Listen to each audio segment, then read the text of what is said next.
사람은 나이가 들수록 말보다 침묵이 더 중요해진다는 사실을 배우게 됩니다. 젊을 때는 무엇이든 솔직하게 말하는 것이 용기인 줄 알고 속마음을 털어놓는 것이 관계를 깊게 만드는 길인 줄 믿습니다. 그러나 세월이 흐르면 알게 됩니다. 세상에는 내 말을 귀하게 듣는 사람도 있지만 내 말을 이용하는 사람도 있고 내 사정을 진심으로 이해하는 사람도 있지만 그 사정을 가볍게 평가하거나 험담의 재료로 삼는 사람도 있다는 사실을 말입니다. 특히 노후에는 이 점을 더 조심해야 합니다.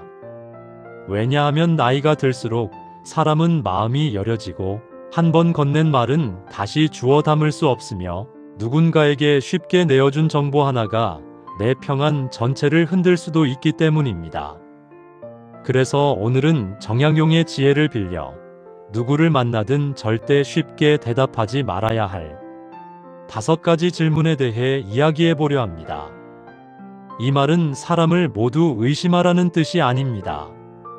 오히려 관계를 오래 지키기 위해, 내 마음을 덜 다치게 하기 위해, 내 삶의 중심을 함부로 내주지 않기 위해 꼭 알아야 할 인간관계의 기본 질서에 관한 이야기입니다. 사람들은 흔히 질문을 가볍게 생각합니다. 그저 안부를 묻는 것이고, 그저 관심의 표현이며 대화를 이어가기 위한 자연스러운 방식이라고 여깁니다. 물론 그런 질문도 많습니다. 오늘 잘 지내셨느냐? 식사는 하셨느냐? 건강은 어떠시냐는 말에는 온기가 담겨 있을 수 있습니다. 하지만 세상 모든 질문이 따뜻한 것은 아닙니다. 어떤 질문은 친절을 가장하고 들어오지만 실은 비교를 위한 질문이고, 어떤 질문은 걱정하는 척하지만 실은 정보를 캐내기 위한 질문이며, 어떤 질문은 농담처럼 들리지만 상대를 아래로 보려는 심리가 숨어 있습니다. 특히 인간관계에 능숙한 사람일수록 직접적으로 공격하지 않습니다. 오히려 질문의 형태로 다가옵니다. 왜 아직도 그렇게 사세요? 자식은 얼마나 벌어요? 집은 누구 명의예요? 몸은 어디가 안 좋으세요? 요즘 형편은 괜찮으세요? 같은 질문들이 그렇습니다.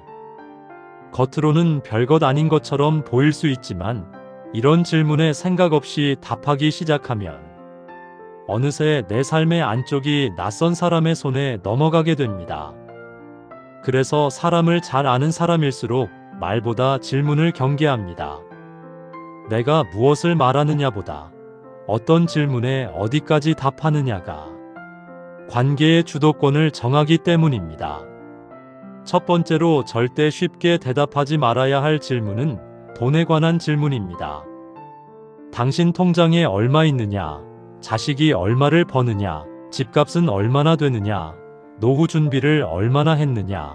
연금은 얼마나 나오느냐? 이런 질문들은 절대 가볍게 넘길 문제가 아닙니다. 사람들은 나이가 들수록 서로 형편을 궁금해합니다. 겉으로는 걱정하는 척, 혹은 현실적인 조언을 해주려는 척 다가옵니다. 그런데 돈 이야기는 한 번 입 밖에 나오면 관계의 공기가 달라집니다. 내가 생각보다 여유 있어 보이면 시기와 비교의 대상이 되고, 내가 생각보다 어려워 보이면 은근한 무시와 동정의 대상이 됩니다.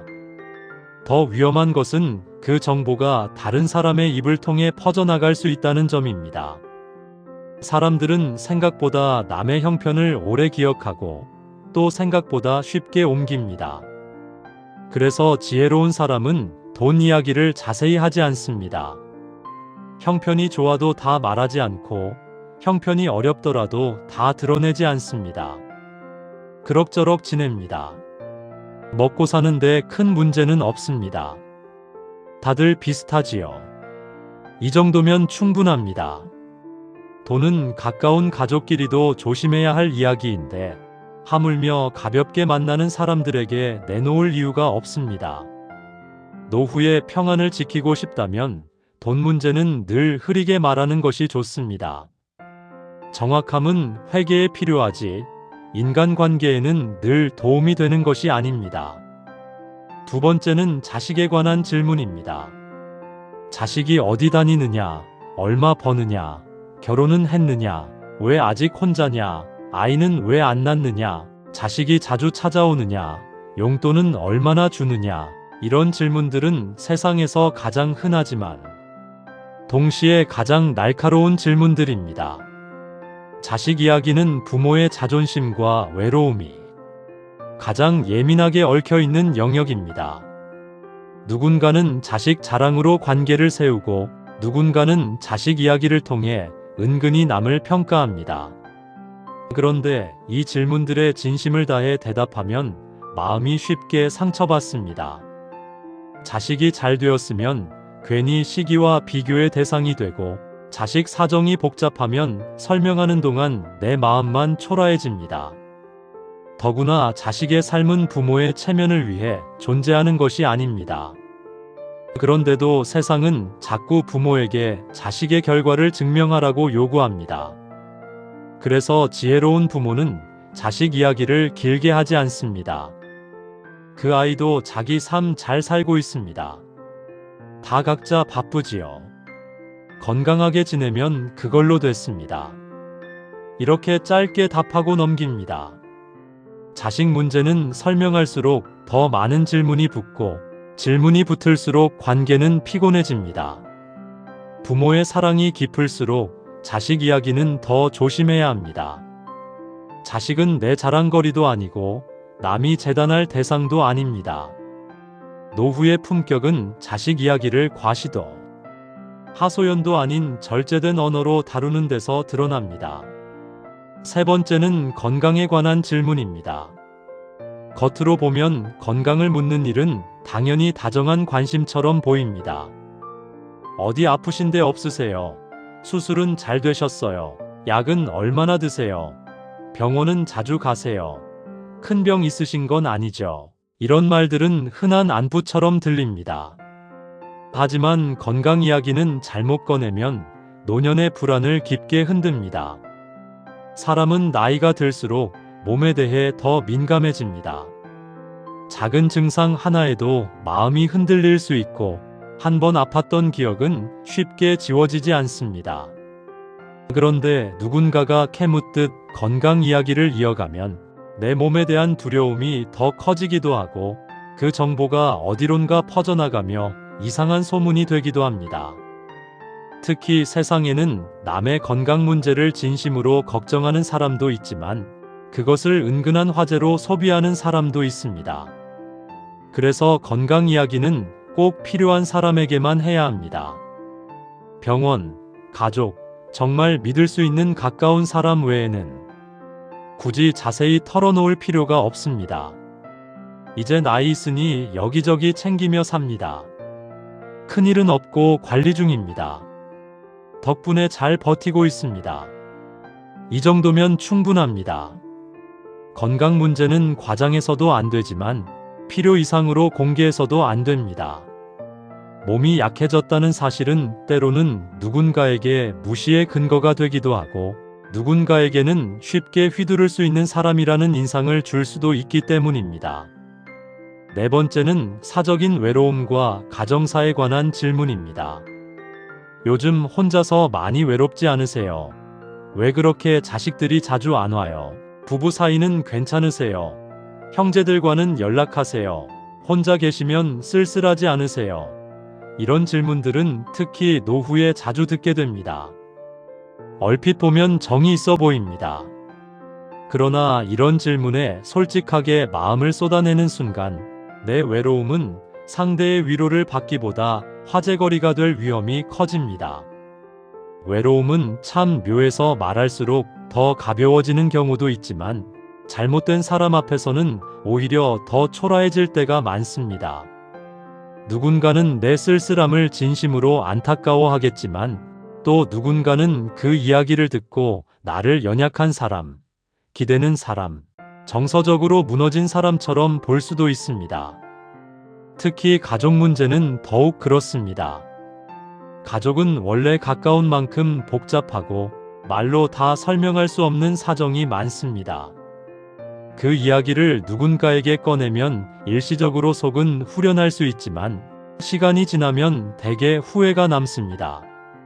그래서 지혜로운 사람은 외로움도, 가족의 균열도, 가정의 속사정도 가볍게 이야기하지 않습니다.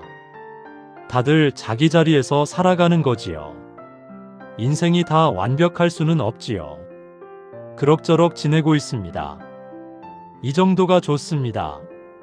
인간관계에서 가장 지켜야 할 것은 때로 진실 그 자체보다 진실의 경계입니다. 5번째는 앞으로의 계획과 유산, 재산 정리에 관한 질문입니다. 집은 누구에게 줄 생각이세요? 유언장은 써두셨어요. 요양은 어떻게 하실 건가요? 나중에 재산은 어떻게 나누실 건가요?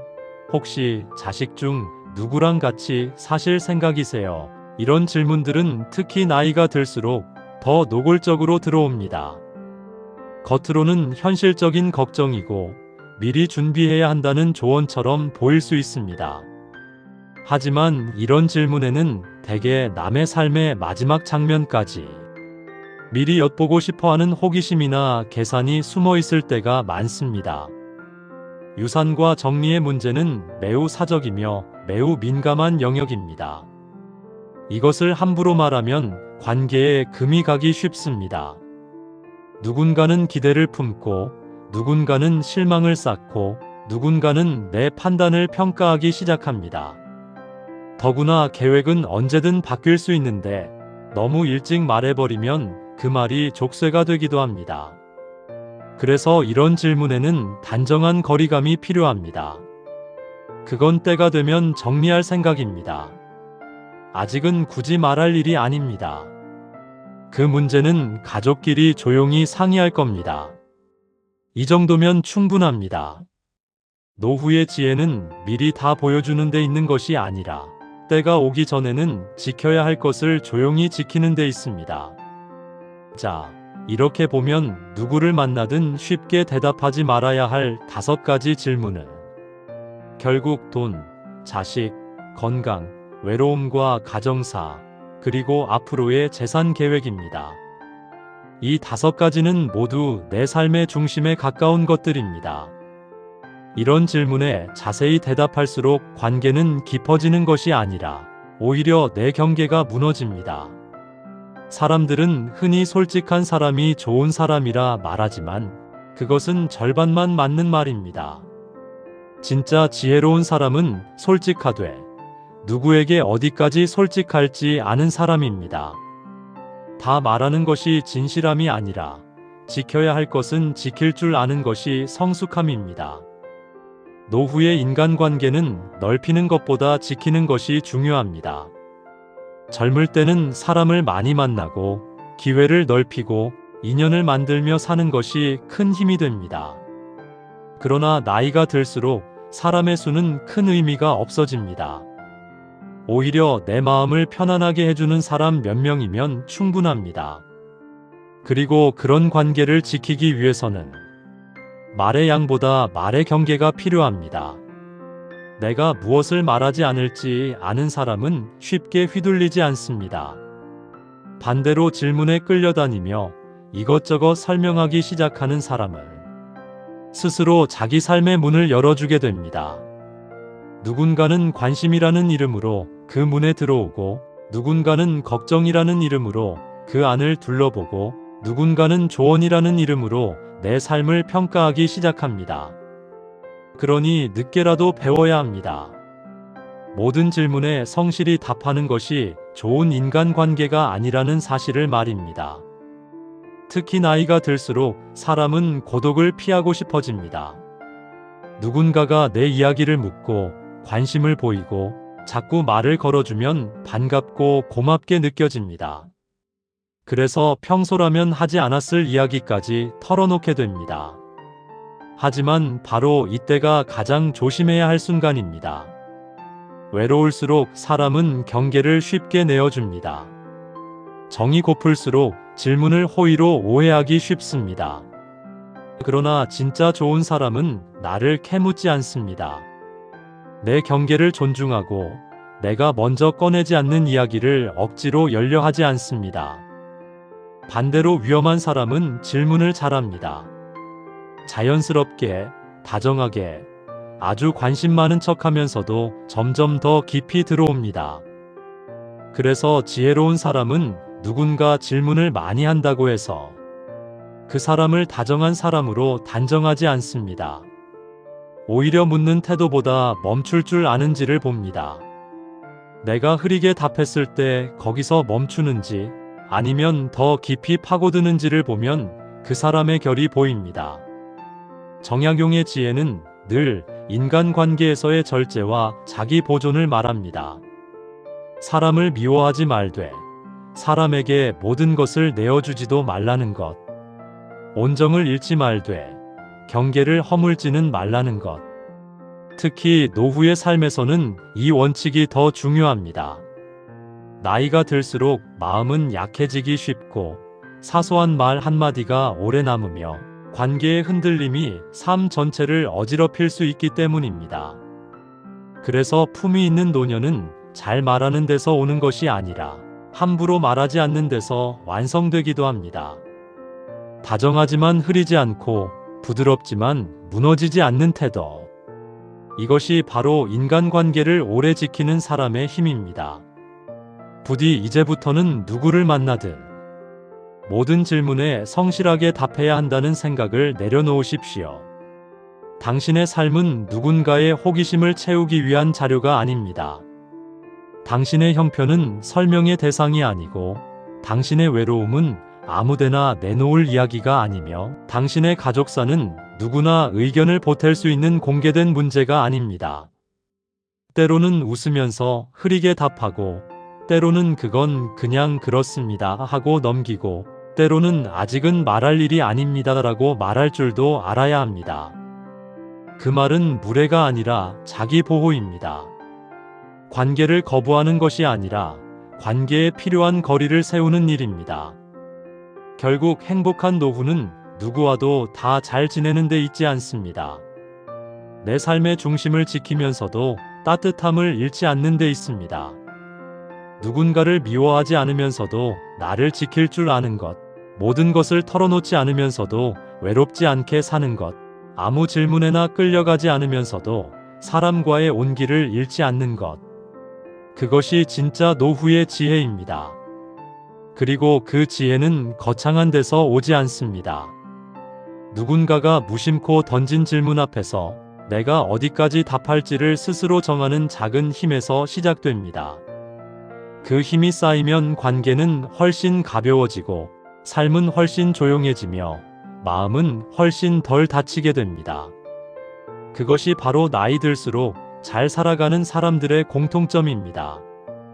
그리고 여기서 한 걸음 더 깊이 들어가 보아야 합니다.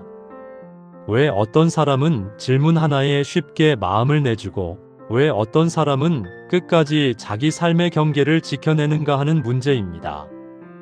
결국 그 차이는 말솜씨가 아니라 자기 자신을 어떻게 대하느냐에서 나옵니다.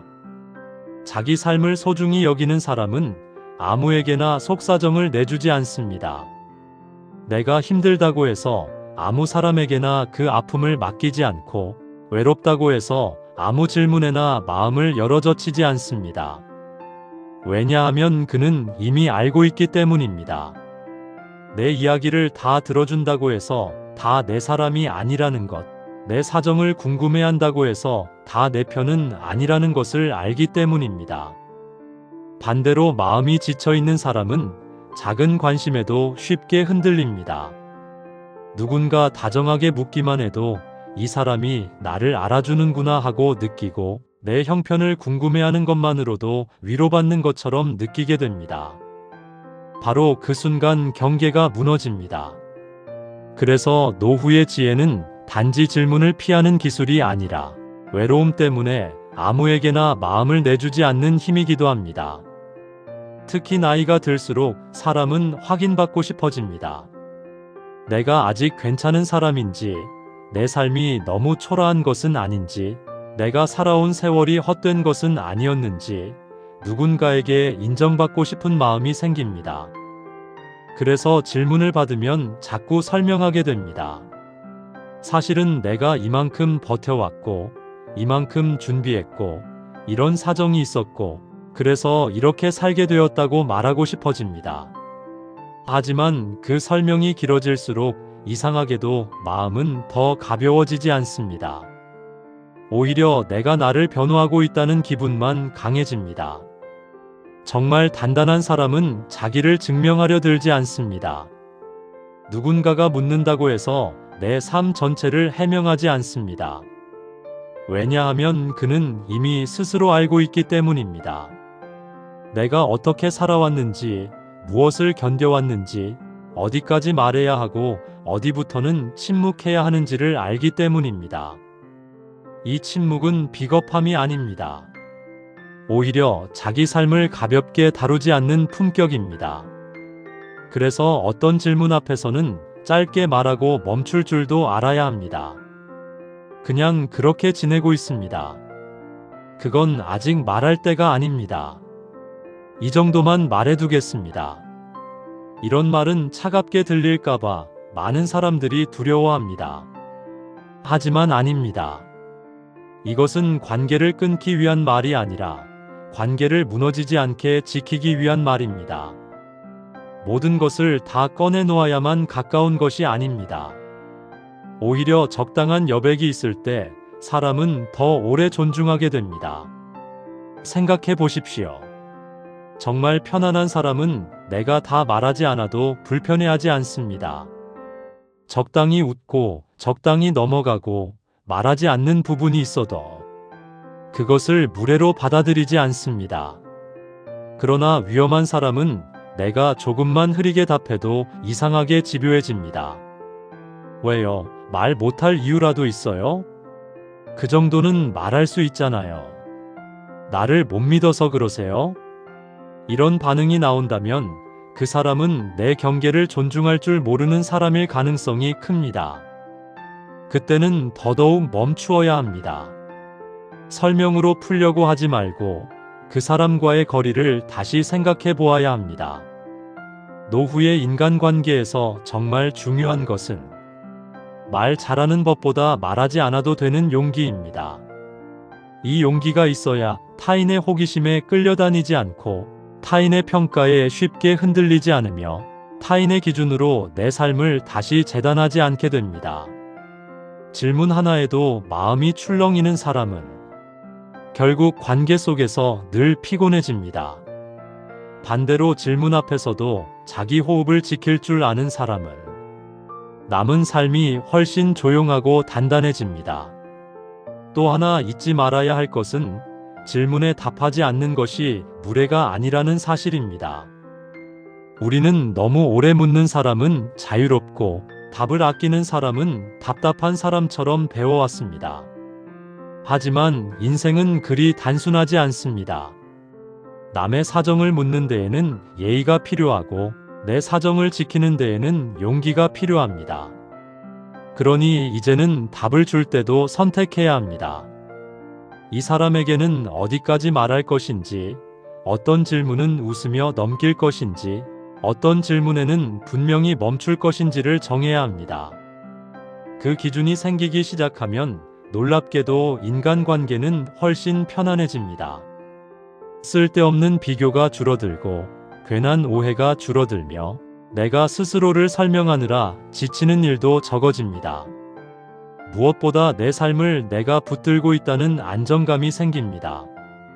질문에 끌려가며 사는 삶이 아니라 내가 말할 것과 말하지 않을 것을 정하는 삶이 되기 때문입니다. 결국 행복한 노후란 거창한 비밀이 아닙니다. 좋은 사람을 알아보는 눈, 해로운 사람을 구별하는 감각, 그리고 내 삶의 핵심을 함부로 내놓지 않는 절제가 쌓여 만들어집니다. 누군가 묻는다고 해서 꼭 답해야 하는 것도 아니고 대화를 이어가기 위해 내 속을 다 꺼내야 하는 것도 아닙니다. 오히려 때로는 웃으며 넘기는 것이 더 지혜롭고 짧게 답하는 것이 더 안전하며 아예 답하지 않는 것이 더 품이 있을 수 있습니다. 그러니 기억하십시오. 누구를 만나든 이 5가지 질문에는 쉽게 대답하지 마십시오. 돈, 자식, 건강, 외로움과 가정사, 그리고 앞으로의 재산 계획. 이것은 단지 숨기기 위한 비밀이 아닙니다. 내 평안을 지키는 울타리이고 내 삶의 중심을 흔들리지 않게 하는 조용한 경계입니다. 부디 남은 세월은 다 보여주며 살기보다 지켜야 할 것은 지키며 살아가십시오. 사람을 미워하지는 말되 사람 앞에서 모든 문을 한꺼번에 열지는 마십시오. 따뜻하되 흐리지 않고 부드럽되 무너지지 않으며 정이 있어도 기준을 잃지 않는 것. 그것이 정약용의 지혜가 말하는 인간관계의 중심이며 결국 노후를 가장 평안하게 지키는 삶의 방식입니다. 그리고 언젠가 그 지혜가 몸에 배게 되면 누군가가 어떤 질문을 던지더라도 당신의 마음은 예전처럼 쉽게 흔들리지 않을 것입니다. 그때 비로소 알게 됩니다. 행복한 노후는 많이 말하는 사람의 것이 아니라 어디서 멈추어야 할지 아는 사람의 것이라는 사실을 말입니다. 끝까지 들어주셔서 감사합니다. 구독과 좋아요는 영상 제작에 큰 힘이 됩니다.